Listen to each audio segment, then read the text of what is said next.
Come on, ha, a year. Come on, how we do it, y'all. Come on, ha, and what we do with y'all. Come on, ha, and that's we going now. Come on, ha, a year, yeah. Pump it up, y'all. Here we go. What up? What up? What up? What up? What's up, guys? It's so awesome to see y'all.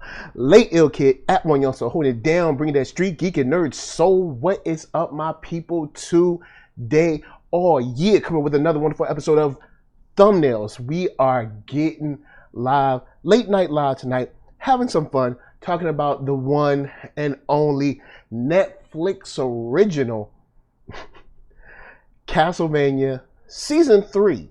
It's been a minute since we got into Castlevania. The last season was like a year and a half ago, I guess you could say. Yeah, it was October, November-ish last season, season 2. And that joint was bananas and had a whole lot of fun watching it. And this one continues that story in a depressing manner. But guys, thank you for coming through. Go ahead and hit that like button if you like what you're seeing, and also hit that thumbs down button if you don't like what you're seeing. But if you hit that thumbs down button, I'm gonna send some night creatures after you. You don't want that. So guys, with that said, we got a whole bunch of cool people that I got that came through to represent for the show tonight.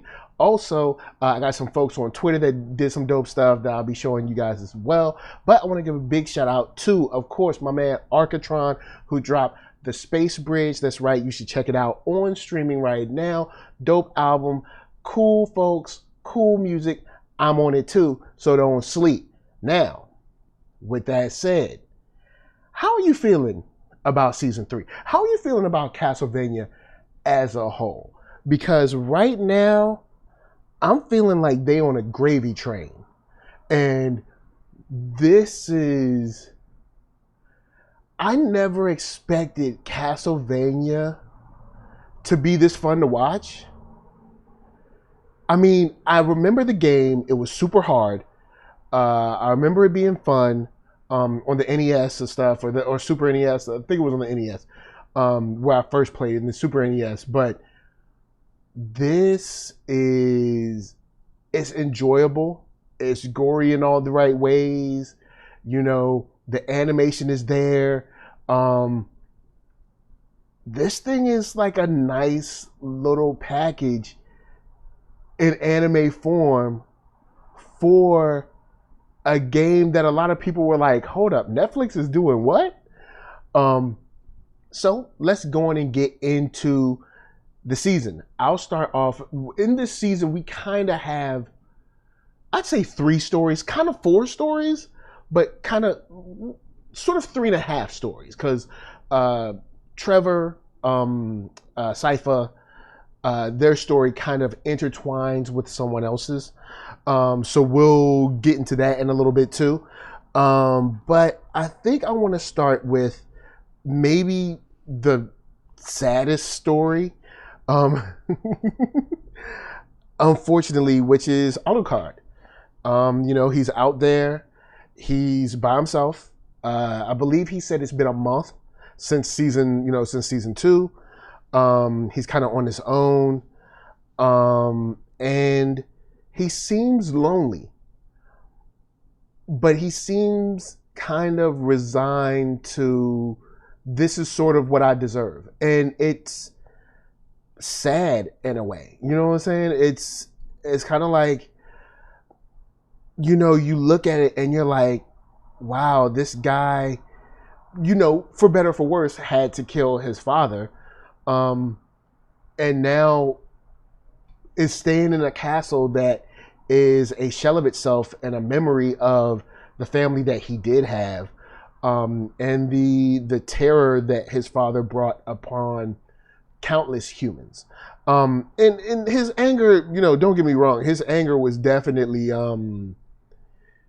I guess you could say his anger was definitely warranted, you know, for what they did to his wife.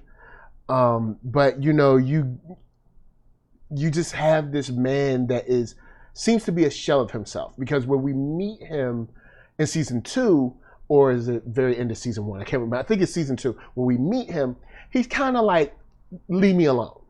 And we finally work around to him and Trevor and Sypha having a relationship of some sort. Is it the greatest relationship in the world? No, but it's working, and they do seem to enjoy one another. You know what I'm saying? They have little quips and stuff by the time they get to the end of season 2. And, even Trevor kind of allowing Alucard into his space, and, being able to just be privy to the knowledge that his family has gained for years is a huge deal. But now you see a man that's just there. He's just existing. And the sad thing is that he's approached by these 2 young people that claim, they, Taka and Sumi. Taka and Sumi approach, and he's like, yo, man, look, I ain't really into this. I don't want to help y'all out. I just want to be on my own. And he finally warms up to them in a way where he wants them to be around. And it's funny because when they showed up, I was like, man, do we trust them? And then I was like, well, maybe they're just weird because of how I guess other vampires have treated them. You know what I'm saying? And maybe they're just really, anxious because they want to get back and kill, old girl that got killed in season 2. I can't remember her name. But anyway, they want to kill her. And they just keep pushing and keep pushing. It seems weird, right? And the more they push, the longer he's kind of taking. And you see him open up in a way where I don't think even he expected to open up.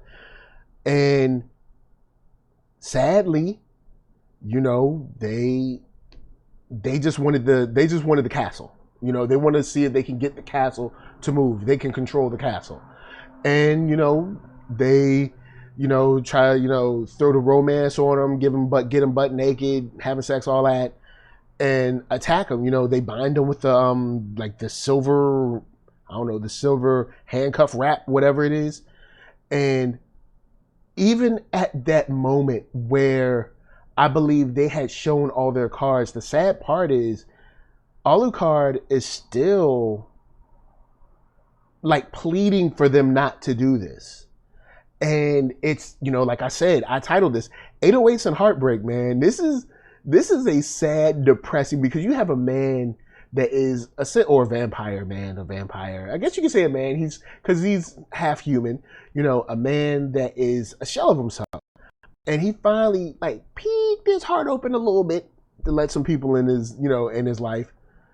And,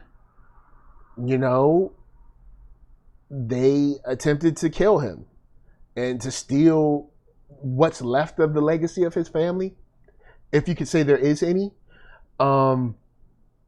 And just to see him plead for them not to go this route, because he's like, I'm gonna have to kill you. I know I have to kill you. Because I was even wondering, I was like, can he use his sword in this state?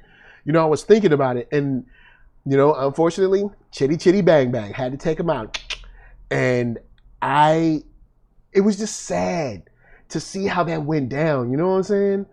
It was just, you're like, dang, where does he go from here? And you see, even after he kills them, you see that little monologue, and he pan back, and we see those 2 dead bodies on pikes, and he's kind of sort of started bending towards how his father was. And hopefully in season 4, Sypha and Trevor can, link back up with him or something, and we can start to process some of this. But there is just a lot of heartbreak, a lot of depression, especially in this man Alucard's story, which is just crazy, because you don't expect, I guess we expected this season to get all 3 of our crew back together maybe for an offensive against Carmella or whatever that might be. Which is sort of the fourth story, which is another thing that I will touch on. But that's, Alucard's story was just so sad to me. And it was just touching. I mean, it just made you feel for him. And I think this season was just a gut punch, especially for Alucard fans. Now, I did have some folks, hit me off with some quotes. We got some tweets for later to go through. But we got a first quote from my man, of course, Mike Watson of Freestyle Comics. Go and check him out. Hot Shot is dope. Also, you can check out any of his crossovers that he has as well that are super fresh. But he says this season is that perfect add-on to seeing what our friends are up to. Also, great animation for the final fight scenes. And I'd have to agree, man. Unfortunately, what our friends are up to is realizing how much life sucks after reaching the mountaintop. Because I mean, think about it. We defeated Dracula. We destroyed the heads of many little vampire, cliques or whatever, and we pushed back Carmella's forces. It was overwhelmingly a win. You know what I'm saying? And you think that from this point we'd be going forward, we'd be having a good time, we'd be maybe experiencing some fanfare of people being like, thank you for saving us. Nope. No, nobody care. Also, on those last fight scenes he talked about, man, woo, bruh. Them fight scenes at the end when the monsters was coming through that portal, I'm gonna have to watch them again. You know what I'm gonna do? I'm gonna watch the finale of season 1, season 2, and then season 3, because all of them, even though the episodes are short, they're only 20 minutes. The fight scenes in them joints is butter. But let's talk about I want to get into the fourth story, which is kind of the Carmella story. That's why I said 3.5, because her story is sort of a story, but it's sort of out on the periphery. Carmella, she's kind of beat. She ain't looking too good. She ain't looking fresh as she usually be. She had to travel 800 miles on foot. Well, most of it, I guess. Her horses got ate up. And it's not a good life. And Carmella is like, yo, I got a new plan. You know what I'm saying? I know your boy Dracula ain't here, but I think we can, round up all the humans and put borders up, and non-essential borders or whatever, and we can trap them all in here, and we can eat humans forever, or drink blood forever, and everybody will be happy, and it'll be cool, and we won't have to work for our food again. And one thing I like about this storyline is seeing her sisters, the way they interact with her, the way they talk about her. Because Carmella, even in season 2, we see that Carmella is very grandiose. And she definitely thinks highly of herself. She has absolutely no self-esteem issues. And seeing her and her sisters interact and how they talk about, her grand schemes and, everything is interesting. And it lays down the groundwork for history between these characters in an interesting way without being super expository. You know what I'm saying? Just hearing how they relate to each other lets you know the kind of history that's there. And then, of course, with the prisoner, Hector, the prisoner that they take, or that Carmella took, the way that he had been manipulated into kind of giving up his sort of power by pledging his loyalty to her and through her and the rest of the sisters, they now run the army. It's I honestly expected him to kill himself. Like I truly did. And also it kind of showed that she was more of the master planner than Carmela was. Carmela's just like, she just has like a big idea and just goes off and expects everybody else to figure it out. But, you know, this is weird. He didn't deserve that. I know he's a forge master. You want him to make your plans and all that. But she worked him in a way where he opened up, once again, like Alucard, he opened up his heart, you know what I'm saying, to her. And, you know, it didn't work out well.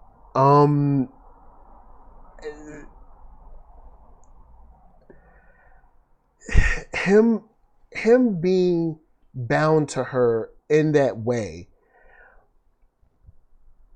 I fully expected him to run and kind of like jump off the balcony or whatever. I expected him to try and kill himself, because to see the pain kind of in his eyes and the hurt and everything, you could tell that she had broke him. You know what I'm saying?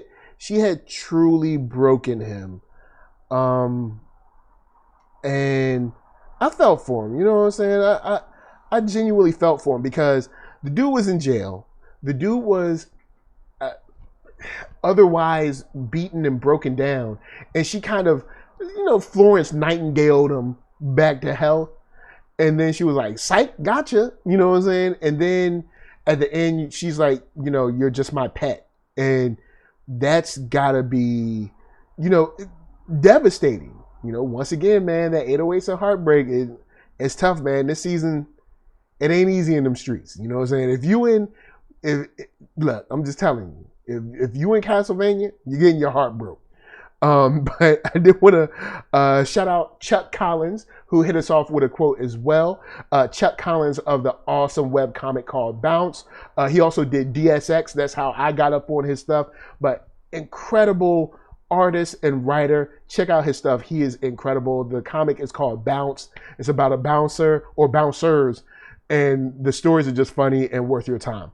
But his quote is, as a Castlevania geek that grew up playing the games, this show truly portrays the vampire hunting world that plagues humanity. Powerhouse Studios, Adi Shankar, and Warren Ellis did a great job on this. And I want to talk about the like plaguing humanity. This world that these humans are stuck in, you see how it kind of turns all the normal village folk. You see how it turns the people in power, or maybe how it reveals them, you know. And in this case, I'm referring to the judge, but it kind of shows or reveals how monstrous humanity unfortunately can be at times. And you know, we do see the love that humanity has at times. You know, we see it from the ship captain that remarks to Isaac about the guy that gave him a gift and told him a joke. But this plague over humanity kind of opens up and exposes what could be seen as the worst of us, and what could be used and displayed and, you know, I guess perpetrated as the worst of us. Similar to, like, some people will be like, oh, you know, the internet or the pervasiveness of video or online video is only exposing what we've already been doing. It's not like there's an uptick in it. It's just that at first I didn't have a live feed from Montana, Tennessee, Kentucky, South Carolina. You know what I'm saying? Now we have that. You know, you can go on Facebook, you can go on Instagram, you can go on TikTok, you can see what people are doing right now. So it makes it way more prevalent and way more present in our, in our current life. And in this, I think the frailty of life, the monstrosity and the horrors that are placed on humanity only further reveal the muck and the gunk that's already there, but was easily hidden without these things to kind of push it to the forefront. So with that said, I want to talk about the judge. I want to talk about, Trevor, Sypha, Saint Germain? We open up and it's very playful. Investigators, we're just going to go to this town. We're going to, take a dead night creature, show that we're valuable, and they'll let us stay, and this, that, and the third. And, it'll be all good. And, Sypha seems to be, this wide-eyed, happy, because she was a speaker. So she was sort of like the very closed-in, monk-like type of life. And now she's been opened up to this traveling, adventuring world. And even by the end of their story, he said, he meaning Trevor said, I've been living your life. Now you've seen my life. You know what I'm saying? These judges that you look and you see that they've been killing people for years. And, especially that kid that he told, because I was like, why would he tell him to go all the way out to some apple tree out there? That's weird. Why would he tell him to go past the boundaries? And I was like, is there a monster that he's keeping? Because I assumed that there was a monster that he kept out there that was going to eat the kid. But unfortunately, it was just a pit that people were, falling into because, he was just evil. And he even made a point to note how hard it is to run a town, or the secrets to run a town, something like that. I can't remember the exact verbiage, but what we get here is a chance for our duo, which we find out is a duo, in some better than sex wordplay, but we find out they're a duo, and they get a chance to slow down. But the more they stay, it's very Step 40-ian with these the guys at the Priory. So, the more they stay, the weirder it gets. You got the Saint Germain guys talking about this corridor. It just keeps getting weirder. And every time you ask another question, it keeps getting weirder. And usually, when you keep asking questions, and the more questions you ask, the weirder it gets, it's time to bounce. But no, they stayed. I guess for good reason, but I think here they end up, listening to the judge, and the judge is like, well, nah, we'll wait until nighttime. And by nightfall, that's when the plan is enacted, and all these people die that technically wouldn't have been able to die. And if they would have did it in the daytime, they would have tried to do the little ritual or whatever, and it wouldn't have worked because people wouldn't have been home, or enough people wouldn't have been home. And, even stuff like that puts people in harm's way. And I don't think Sypha had ever experienced that. And I think the heartache here, or the heartbreak here, is Sypha going from this very inquisitive, fun, awesome, just great upbeat character to someone who has a lot of weight on their shoulders and has seen some of the darkest sides, even though Wallachia was a whole nother thing. But, to see it like this, when someone's keeping trophies of all the dead, kids, it's tough, real tough. And killing kids for running.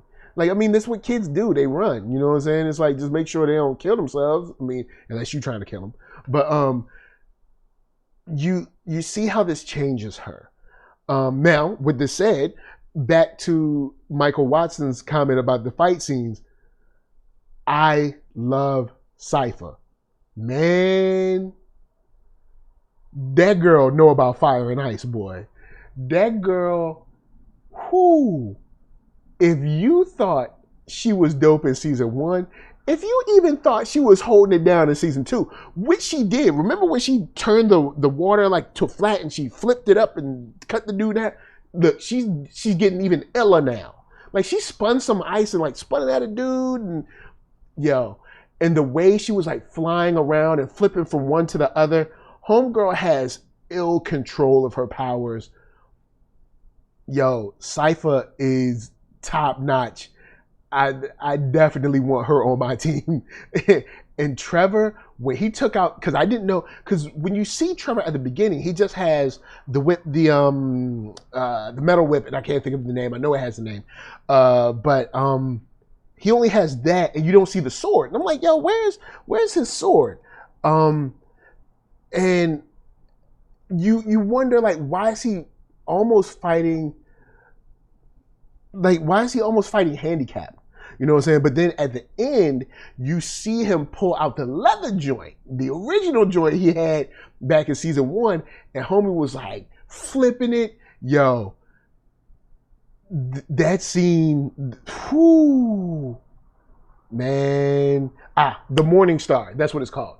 Man, when he pulled out that Morning Star, started busting people, that joint was a wrap, son. I got to give it to him. Like, the way they animated that stuff was killer styles. But yeah, the storyline, once again, Trevor is kind of numb to this, but the heart of Sypha is definitely broken, and it won't be the same, especially about knowing what the judge did to those children. Now, before I go to the next quote, I do want to give a shout out to all my folks that I rock with. Big shout out to Thought Crimes, awesome, super dope duo on YouTube. Check them out, Thought Crimes with a Z. Also, For All Nerds, Double Toasted, Blurtish out there, killing it, doing dope stuff. Black Tribbles, big shout out to them. Just awesome to see their work and everything they're doing online. So big shouts to them, because they make dope stuff and they keep making dope things, and is cool. So my next and my final quote before we get to Twitter stuff I want to get into is your boy Keith Cooper of Blurtish. Keith Cooper, he also watched the show with me, and he runs Blurtish, which is a duo with him and Mark Wallace. They sell comics, they spotlight creators. They're super awesome, man. Blurtish is cool, so check them out. BLERD-ISH.com. They got tons of stuff, shirts, books, all kinds of stuff. They're awesome. But he said this season shows Castlevania is playing the long game. Our heroes aren't quite aware of the grander plots afoot. We get everything from humor, horror, tons of cursing to some passionate lovemaking. And I want to stop right there real quick and talk about the long game that he mentions. He's right. Yes. In this long game, you see that there is a plan for this show. Like when we finished season 2, we were like, because at the end of season 1, you were like, oh, well, that wasn't really a big bang that we ended on. But then when we ended season 2, we were like, oh, okay. So season 1 and season 2 were like one chapter. So I'm wondering now, is season 3 and season 4 a chapter? Is season 3, 4, and 5 a chapter? How are they going to run this? And even when they do run this, I'm not as worried watching this, because I know that they have, at least from what we've seen, it seems like they have a plan for where they want to go and the characters that they want to shine a light on, and they are doing it extremely well from a character emotion standpoint, especially when we get into Isaac, which I'll get into after this, before Twitter comments and stuff. But he goes on to say, a little bit of something for you action heads, to fantasy novel readers, and of course the horror fans. Some question if this is an anime or not, but don't think that hard, just enjoy it. And I agree. Yeah, just enjoy it. For me, it's an anime. The reason I consider it an anime is due to the style of animation that is placed in. And what I mean by the style is not only the way it moves, but the way it looks. American animation and what would be termed as anime has kind of two distinct looks about them. But so like for instance, even though say like Avatar, the Airbender, and like KURO are American animated shows, they're animes because, well, they're animated mostly in South Korea, but even though they're kind of like American IPs, you could say, but you know, it has a very anime quality and energy about it. But with that said, yeah, this thing comes with the action in spades. They make you wait for it. Oh, they make you wait for it. Oh, yes, they do. They sure enough make you wait for it in this season. But you don't feel deficient because you get what the fantasy novel readers get through all of this great character introspection and interpersonal relationships that matter and matter a lot. And they give us a look into like Saint Germain. And even when he goes through that corridor and you see somebody kind of standing there waiting for him, sort of, and he goes to that person like, I'll see you later kind of thing. So you don't know if he's going to save or whatever he's going to do. You're kind of invested because you spent all this time with someone going through their memories and looking for this corridor and talking about the last time he came back and what you have to give up to go there and how long it took him to recover. So it's awesome. And then on the horror tip, you got these creepy looking monsters that if they were brought to life would be horrifying. Like, I don't even know what a live action version of this would look like. I know people, if there was a live action version of this, people would be in makeup for like 8 hours before they even went on set. But this stuff looks horrifying. And you know why it's really horrifying? It's the teeth. If you want to do something scary, always make the teeth nasty and gnarled up like you've been, I don't know, smoking crack for like 30 years straight. Or you got to make them super duper sharp and weird shape. Like they can, like, instead of just being sharp regular teeth, they got to like jut out or something. They just got to be weird looking. You always start with the teeth. Nasty teeth or scary teeth or super duper sharp teeth is how you do horror. But anyway, with that said, let's go on and get on to the last story that I want to touch on, which is Isaac's, which is a story of, this is the only story that I think might not be about heartbreak, but this might be on the 808 side. And what I say is we get a lot of bang and boom in this story. We get a lot of monster action, especially towards the end. And what we get with Isaac is a lot of introspection. Isaac gets moments to sit with himself and also sit with others that challenge his way of thinking or challenge his story, his motive, his path. And it makes him learn more about himself and more about the world around him.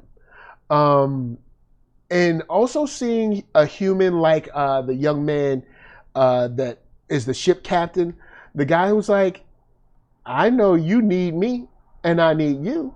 So why don't you tell your monsters to chill? Like, he wasn't scared of him at all. And even Isaac was like, you're not scared of me or whatever. He was like, nah, you're interesting.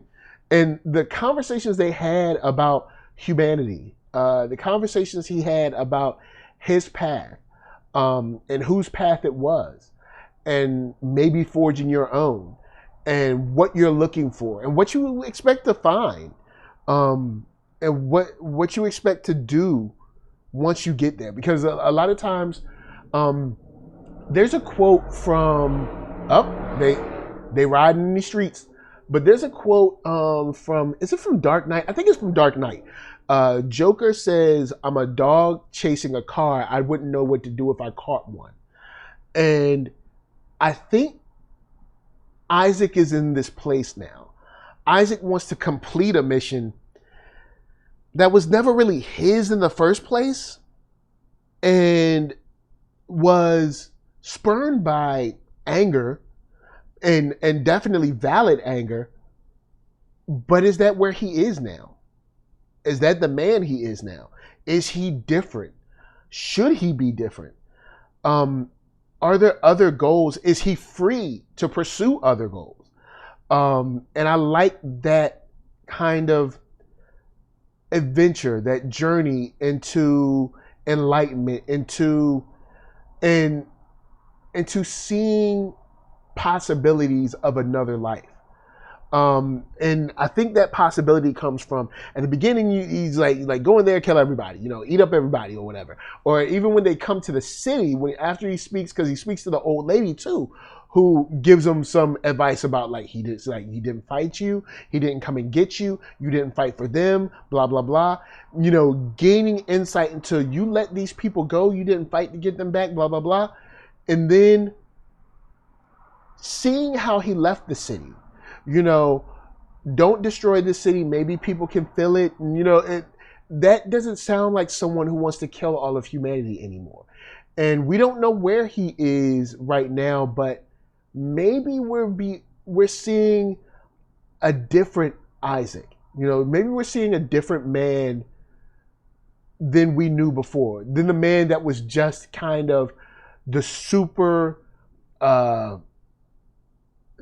right-hand man of Dracula, listens to every word he says, follows everything to the letter, and the true, warrior and soldier in the, Dracula army, I guess you could say, into someone who is maybe ready to see what humanity has to offer, if anything. And I like that. I think that might be the most hopeful ending, to any story in this season. And I really want to see where it goes. And if he even encounters anybody from his old life again, you know what I'm saying? Even though he does seem still interested in paying Carmela a visit. I didn't say he was like a Tibetan monk or anything. I was just saying maybe he might be changing his ways. And if he does come into contact with Carmela, how would that look? How would that be? I'm definitely interested into seeing how that would play out, because there ain't no love lost between them two. Now, big shout out to, of course, everybody who stayed through, who are going to hit that thumbs up and everything. Now I'm going to get into some Twitter stuff real quick before we bounce. First Twitter user, we got Good Bunny, aka @ByFelicia says, revealing to us that Trevor and Sypha are sleeping together by having Trevor piss her off when he says beer is better than sex. And I did think that was interesting. I didn't expect to see something like that play out the way it did. And just seeing her reaction was like, wow, okay, we see where you coming at. We see where y'all going. We see what's up. All right, word up. That was kind of funny how they laid that in there, and it was interesting how she throws beer and stuff. That was a cute moment. Then we also have Tired Cat Lady at Megan Cosplays said, Sypha, you broke a guy's leg in 3 places because you saw him kick a cat. Trevor, poor bloody cat wasn't hurting anyone. And then she says, my love for Trevor Belmont is infinite. That actually was funny, because the way he just remarked was like he did not flinch in responding to that at all. He was just like, yeah, man, poor cat. It's tough about that cat. And then lastly, I want to end off with some dope artwork, incredible artwork for, of course, the one and only Isaac the Devil Forge Master by Al Santos. Check him out at Al _M Santos. This artwork for Isaac the Devil Forge Master is sick. That artwork is crazy fresh. Like, I ain't even gonna front. That artwork is on point and definitely deserves to be up on a wall somewhere. Maybe I'll holler at him and see if I can get it up on one of my walls, because that Forge Master joint is fresh. So guys, that's it. I love this season. Did it end on a depressing, sad note? Yes, it did, but in a way where I really want to see where they go. So, big shout out to, Sam Dietz and everybody who worked on the show. So cool, so awesome to have this show running and doing as well as this, Castlevania is something I never expected to be this good. I expected this to be whack, and it's on point. And on the sneak, Netflix got a couple anime bangers. So guys, holla at me. I'm gonna holla at you down in the comments. Let's talk Castlevania. Love the show. Can't wait till we see season 4. I'm gonna have to go back and watch some episodes in a little bit. So I'll check y'all on the next side. And until then, peace. Peace, peace, a panda. Peace, peace. Come on, thought crimes. Peace, peace, blurred-ish. Peace, peace for all nerds. Peace, peace, black triples. Peace, peace, Arcatron. Peace, peace, and we out. And we out. And we out. We out. Catch y'all next time.